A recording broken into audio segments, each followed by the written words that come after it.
Guys, if you didn't make it to the reveal today, that's okay, man. I got you covered. Now, if you want to watch the whole entire thing, I'm sure they'll have it there on their YouTube channel. If not, I'll try to find the link and throw in the description below. But if you wanted the quick and easy version of it, guys, I'm going to label out the 6 things that really stood out to me. These are in no particular order. These are just some of the things that were just jotting down through the entire reveal that really was popping out to me. So let's get started. Number 1 on this list, guys, on PC, I was actually wondering how we were going to access this thing. Was it going to be available on Steam? Was it going to be its own client? Actually, Blizzard came down, man. They actually said that they're going to have it available on battle.net, which is really freaking awesome. Hi, everyone. I'm Mike Morheim from Blizzard Entertainment, and I'm excited to be part of today's Destiny 2 celebration. You may be wondering, why is Blizzard crashing a Destiny party? Well, we're big fans of what Activision and Bungie have done with Destiny. We think it's a great game and a cool universe, and we have a soft spot for collecting lots of epic loot. Also, as you know firsthand, there's an awesome and passionate community around the world who loves this game. With Destiny 2 coming to PC, we thought it would be a great opportunity to bring the Destiny community and the Blizzard community together. So I'm excited to announce that Destiny 2 will be available for PC exclusively through Battle.net, Blizzard's online gaming service. Number 2 on the list, guys, in-game clan system. If you play Destiny now, I gotta say, sometimes I feel like just the clan system itself could be a lot better. They have vastly improved this, guys. They have allowed in-game clan systems to be in place, allowing you to actually customize your own banners, actually have your own bios and stuff like that. But what's even better outside of that is the ability to help solo players. That's right, guys. Guided Games is now a system in which solo players can actually stroll through different clans that are doing a particular event and decide whether or not they actually want to join up on you. So for my solo guys out there, man, that have never got to experience, in-game content like raids or Trials of Osiris, it'll now be a lot easier for you to now experience that, which is huge, guys. That's something that really, really look forward to. You get to see how they present themselves, and you get a little sense of what type of players are part of that clan. And for players who are in an active clan, you know that building a full fire team of 6 to run the raid can still be a frustrating experience. And if you're a scheduler like me, then you're motivated to play with a consistent group of people. But you've probably had to deal with the experience of someone bailing at the last minute, and then you're scrambling to find the substitute, and you're just trying to keep the group together.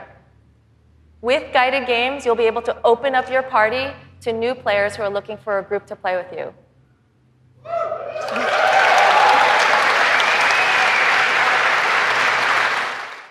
Now, number 3 on this system was something that really jumped out to me, man, and I'll let some of this play in the background. But now weapon slots, although they do look somewhat similar, are much different. And you now have a kinetic, energy, and power slot. What's even more interesting than that is some of the things they threw in the power slot. Things like grenade launchers is definitely something I figured would be in the power slot, but they threw things like snipers and also things like fusion rifles.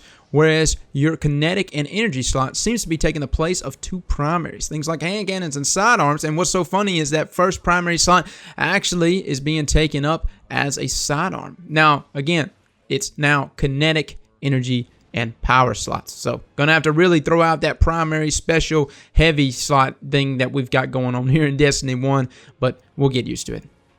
In Destiny 2, we built you all new weapons, all new armor, and a pile of brand new exotics.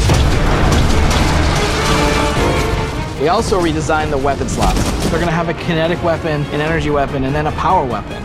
Power weapons are things like fusion rifles and sniper rifles and grenade launchers. In that energy slot and the kinetic slot, you can have the same weapons. The new weapon plan was designed to provide players with more freedom and more choice to use the stuff that they love. Number 4 on this list, man, is by far the coolest of them all, man.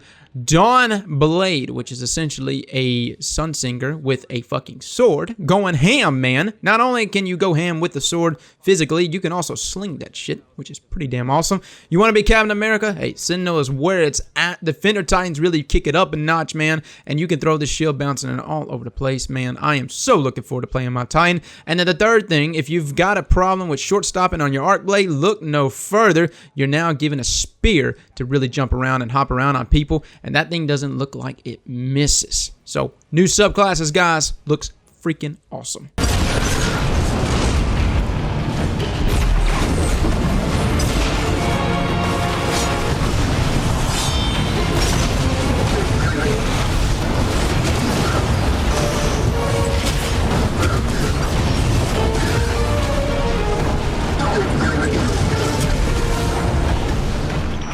Number 5 on this list, guys, no orbit, man. No orbit and new planets. But again, no orbit. Let me reiterate there.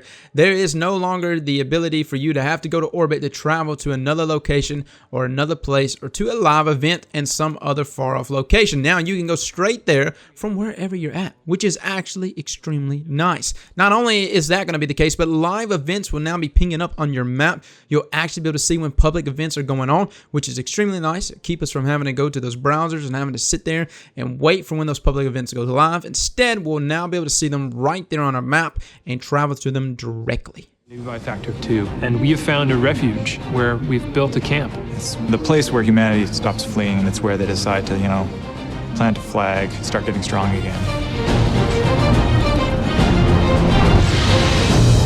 One of our new worlds is Titan. It's a moon of Saturn. If the light can find its way back to you, then perhaps there is hope for us all.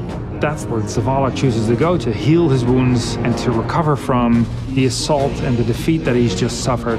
It's this incredible methane ocean with 40-meter high waves, and there's an old human utopia there that's sinking into the ocean. These huge monolithic structures constructed by humanity at the peak of the Golden Age. There's literally no land mass on Titan. It looks like the ocean.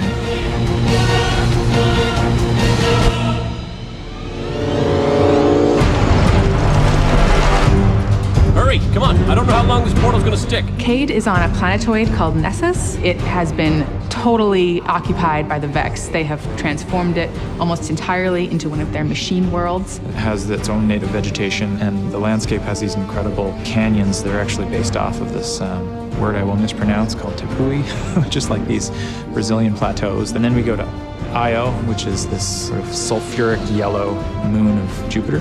Io is the last place in our solar system that the Traveler touched before the collapse happened. And you can imagine that a place where the Traveler once appeared has a bunch of mythology and lore and mystery surrounding it. It's a very sacred place to Guardians, and particularly Warlocks, and particularly Ikora.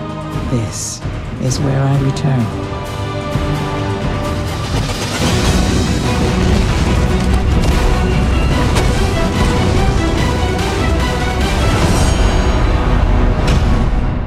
And number 6, guys, last but not least, but something they briefly spoke about, but something I definitely took note of, was our PvP now in Crucible. Every event, every game mode has now been transferred to 4v4. So that is something that's extremely interesting to me, and I'm assuming they're lumping this in with Trials of Osiris. 4v4 Trials of Osiris is definitely something that I have actually definitely put up a video about, and a lot of people thought I was crazy for saying that, but I really like the idea of 4v4 Trials. So for my guys out there that are really hung up on 3v3, guys, we're converting, man. We're now going to 4v4 game modes, so be looking out for that.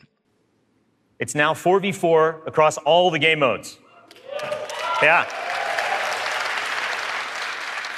The new HUD, it's got information about your opponents, like whether they have their super ready, whether they picked up power ammo, all towards the same goal, to make it an experience that's easy to get into, but it's hard to master.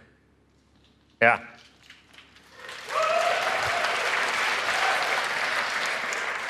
So we got new maps, we got new modes, and we believe this is the best PvP offering that Destiny has ever seen.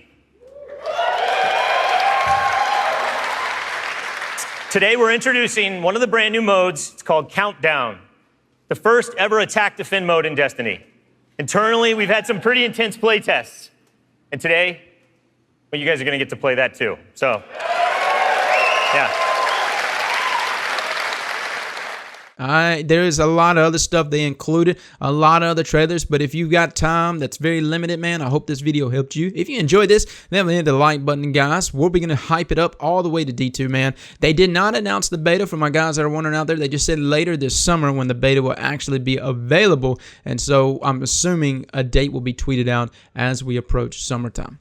With that being said, guys, thank you so much for coming and watching this video, and as always, I'll see you guys later. Your journey ends here.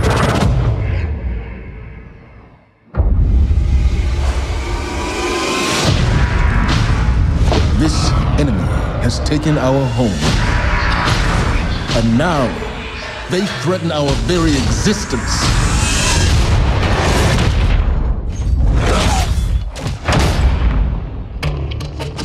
But if we attack, Together, we can take back our home, or we die trying.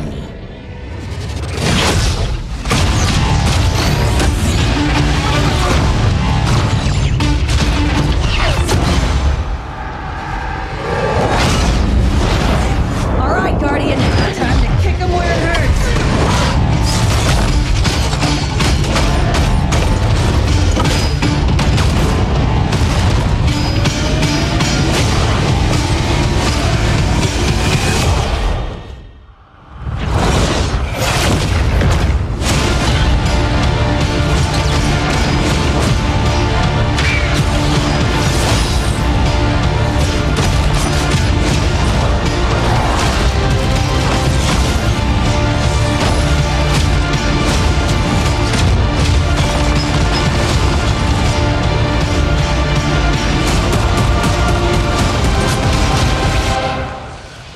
Am I right? Am I right or am I right?